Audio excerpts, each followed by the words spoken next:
How's it going, guys? Welcome back to the channel, and today I have a pretty awesome video for you guys. Today I'm pretty much just going to be looking back at the almost 50 vehicles that I've actually reviewed on the channel, and I'm making a list of the top 10 vehicles in just my personal opinion, my own experience actually driving them. Now, before we actually get into it, I did just want to remind you guys that I'm going to be doing a giveaway on my channel. Once we hit 1,500 subscribers, I'm going to be giving away $100 worth of my merchandise to one subscriber and one subscriber only on the channel. So that being said, definitely go down there and subscribe if you haven't already, because it helps me a lot as a smaller YouTuber, and again, it could get you entered to win $100 worth of my merchandise. So now, before we actually get onto the list, I did also want to mention that, I'm kind of not including my dad's car, my dad's Firebird, as well as my Mustang, just because, obviously I love those cars, but I kind of want to focus on all the other cars that I've reviewed. And also, I'm not going to be doing any honorable mentions just because I feel like there's, too much to add. But number 9 and number 10 on the list are two ties.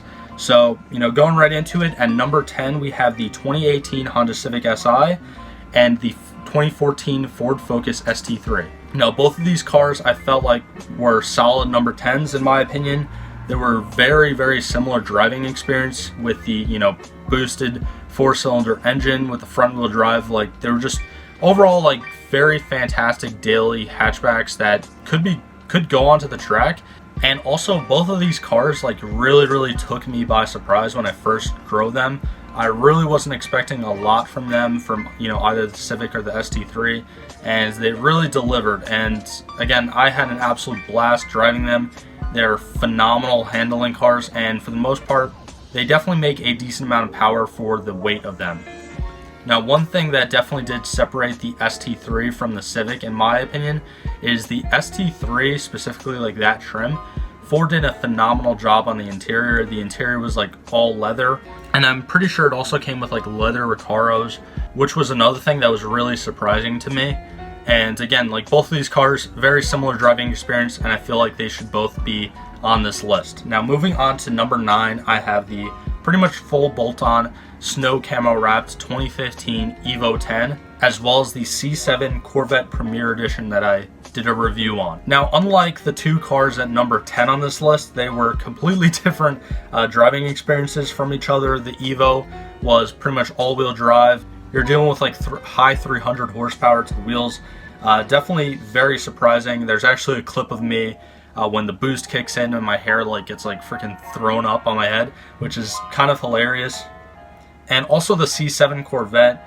I've actually done a review on two C7 Corvettes on my channel, and I'm going to be including this Premier Edition one simply because it only had 6,000 original miles on it. The suede interior that comes with the Premier Editions is really nice. And again, just driving that thing with the 7-speed manual transmission, V8, rear-wheel drive with the Targa top down, it was just overall a fantastic driving experience. And another thing that I really do like about those manual C7 Corvettes is the automatic downshifting. That is something that is really cool, and something that, again, I honestly didn't really think I would like, but again, it's really cool and a really awesome feature that I guess Chevy put in those C7 Corvettes. So now, moving up the list to number 8, we have the 2021 Toyota Supra Premium review. Now, honestly, there's really not much to say about this car, because when I drove it, the mileage was so low that I was actually in limp mode or the travel mode or whatever. So I wasn't really able to open it up all the way. But again, it was a fantastic experience that I'm really grateful that Sandstone Toyota actually let me do, because I took that thing out when it literally had 9 miles on the odometer, and I think we put 10 or 15 miles on it just driving it around. So it was, again, a fantastic car. Unfortunately, another thing that's kind of keeping it lower on this list is that behind that Toyota badge, it's pretty much just a BMW Z4. Everything on the interior is BMW. Everything under the engine bay has a BMW logo on it. So again, I still think that those new Mark V Supras, including the 2021 model year that I drove, because remember that 2021 does have a power increase from the 2020 model years. But again, I still think those Mark V Supras are great cars, but I wasn't able to, experience its full power or its full potential. And behind the Toyota badge, it's pretty much just a BMW Z4. Now, moving up the list to number 7, we have the supercharged 1991 Miata with a complete 97 M Edition drivetrain in it. Now, this car was one of my favorite stripped down project cars that I've actually done on the channel. It does have the 1.8 Miata engine, so the higher displacement engine, but it's still like a little small like 4-banger. And it does have a really tiny supercharger, probably the smallest supercharger I've ever seen in my life, which is pretty funny. It also does have that torsion rear end, and I believe on the back, at least, it had Toyo R888R tires, so all that power is getting put right to the ground. Obviously, everything is individual suspension. It's still Miata, so it's a go-kart from factory, but this one was actually making upwards of over 200 horsepower. So 200 plus horsepower in a stripped Miata with like no interior is definitely a lot of fun to drive. And overall, like, this car had no power steering. It had meth injection and pretty much straight pipe exhaust. So the sounds that I was getting from this car with that supercharged 4-cylinder was very, very unique. And honestly, it sounded like a freaking like mini Formula One car, honestly. And again, it was like an absolute blast to drive and a very, very unique experience. So now on to number 6 on my list, the 1994 Nissan Skyline R33 GTST that I did a review on. Now, unfortunately, this car was another car that I wasn't able to drive just because, you know, the owner actually didn't even have it insured yet. So it was like literally right off the boat, fresh off the boat from Japan, bone stock. I think it had like somewhere around 100,000 kilometers on it, which translates to like 60,000 original miles on it. And for a car from 1994, it was extremely clean, both on the exterior as well as the interior. And me personally, I have a huge emotional attachment to the older GTRs and the older like Skylines, just from, you know, watching Paul Walker and the Fast and Furious movies growing up. I mean, don't get me wrong, I love the R35 GTRs as well, but there's something about those older Skylines from like R32s up to all like R34s. Whether they're GTRs or just regular Skylines, I don't care. I just really, really like that car. And they're obviously unicorns here in the US. And besides my dad's car, this car has probably made me the happiest when I was actually filming it. Just because, again, like, I just felt great around it. I don't think there has been a day in my life when I felt like mad or sad or whatever around an older Nissan Skyline. So again, the owner is awesome. I think he has a following on TikTok, so I'll edit in his Instagram handle on the video right now. But he was a great guy to meet, and definitely go follow his Instagram if you want to see more of his Skyline, because I don't know what he has planned in the future, but knowing him, he's probably got something special planned for that thing. So on to number 5, we have the 2015 Dodge Charger Hellcat that I did a review on.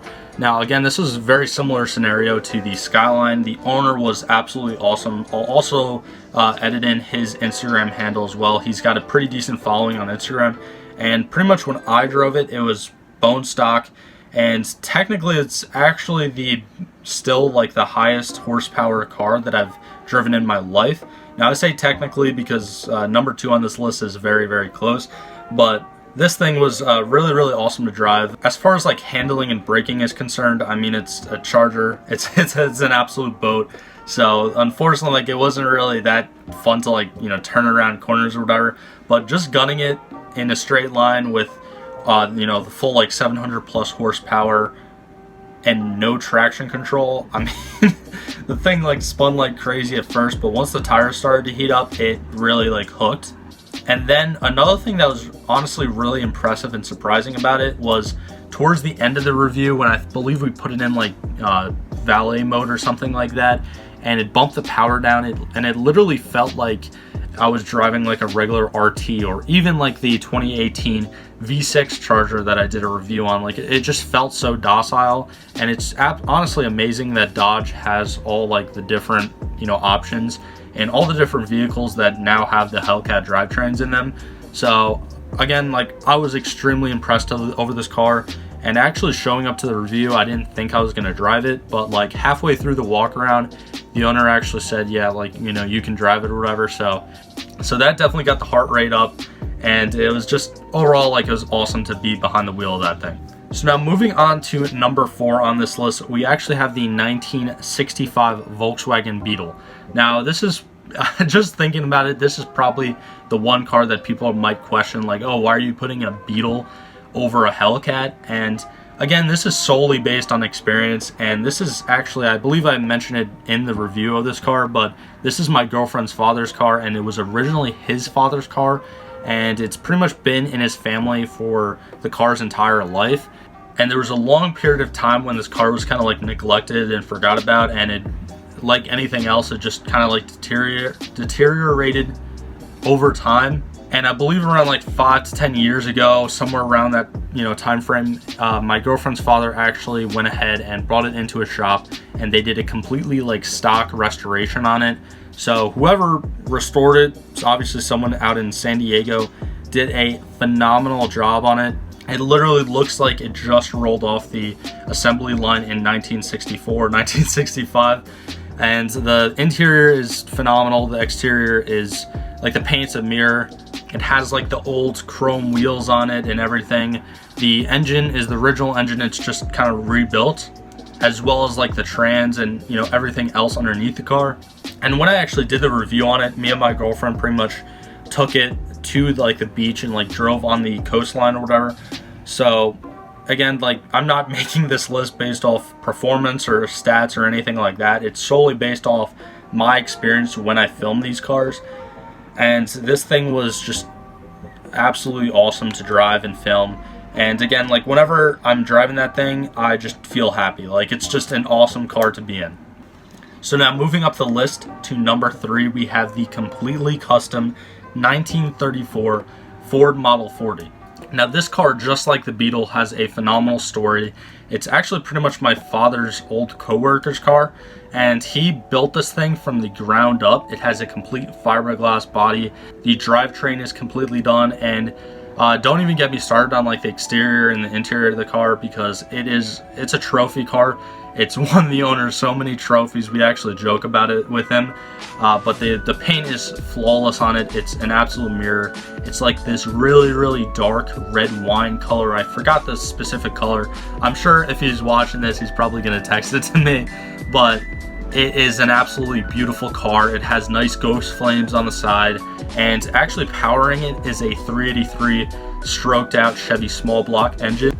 The specs from that crate engine are basically just under 400 foot-pounds of torque and over 300 brake horsepower. So in a thing that weighs around 2,400 pounds, you can only imagine how amazing this thing drives and takes off.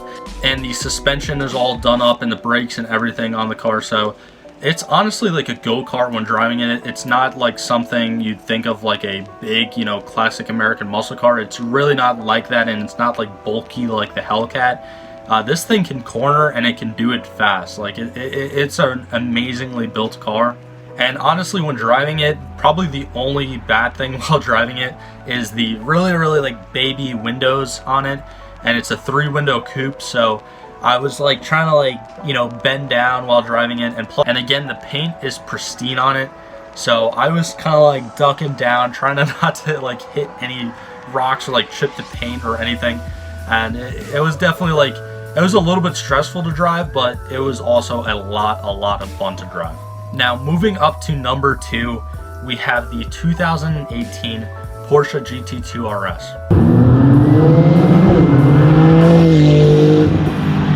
Now, I don't even know where to get started with this car, and honestly, I was even debating it at like putting it at number 1, because I actually drove this car, and this is probably my favorite car that I've actually driven on the channel. And again, like I don't even know where to start with this thing. It holds, I'm pretty sure the 2018 GT2 RS still holds the like street legal model record around the Nürburgring, and it even beat out the McLaren P1 and the, you know, like Lamborghini Aventador SVJ and like cars like that. So this thing is just absolutely insane. It's a street legal 700 horsepower race car, really.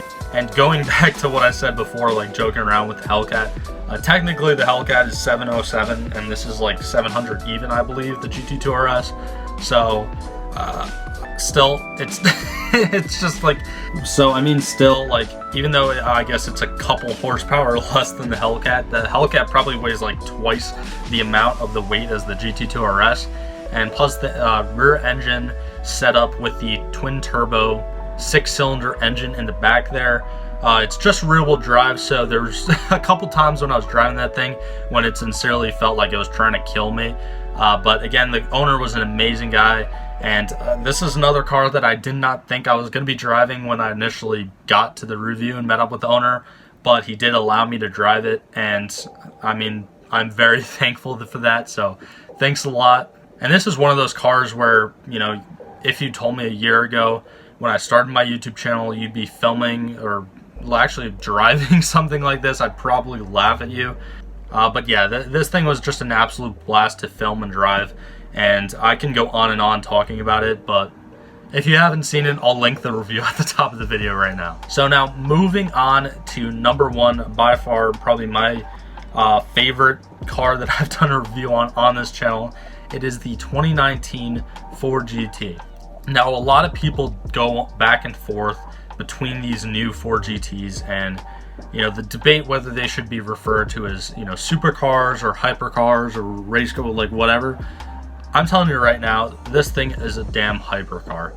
It's the only hypercar I've reviewed on my channel, and yes, this is just my opinion. You can think what you want, but after seeing something like that in person and being in it, you know, being in the passenger seat while it's going down the road, it's absolutely mind-boggling, like the technology and the research and development that Ford put behind something like this.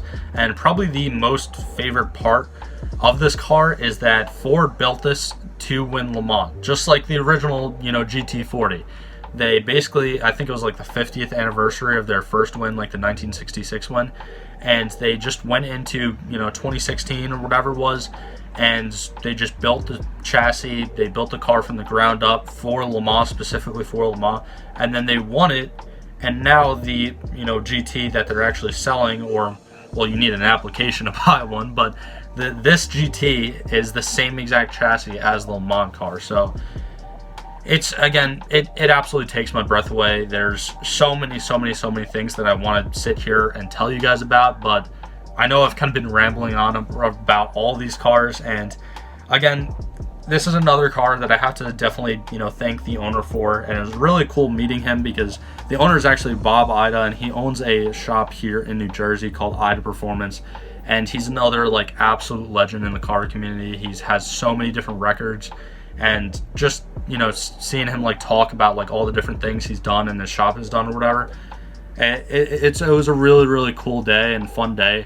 And again, by far, like when I actually went to the review and like met up with him, I didn't actually fully comprehend that I was actually going to be filming this 2019 Ford GT until I actually saw it in person in the parking lot.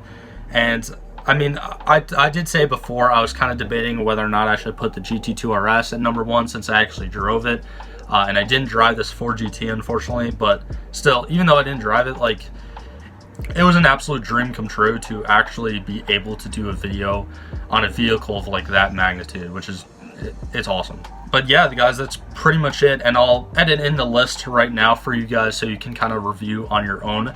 But first off, I want to say thank you guys to all my subscribers, and, you know, subscribe to my channel. It's really meant a lot to me. And also, I definitely really want to thank not just the owners of all the cars that I mentioned on this video, but the owners of all the vehicles that have let me done videos and actually drive their vehicles for my channel.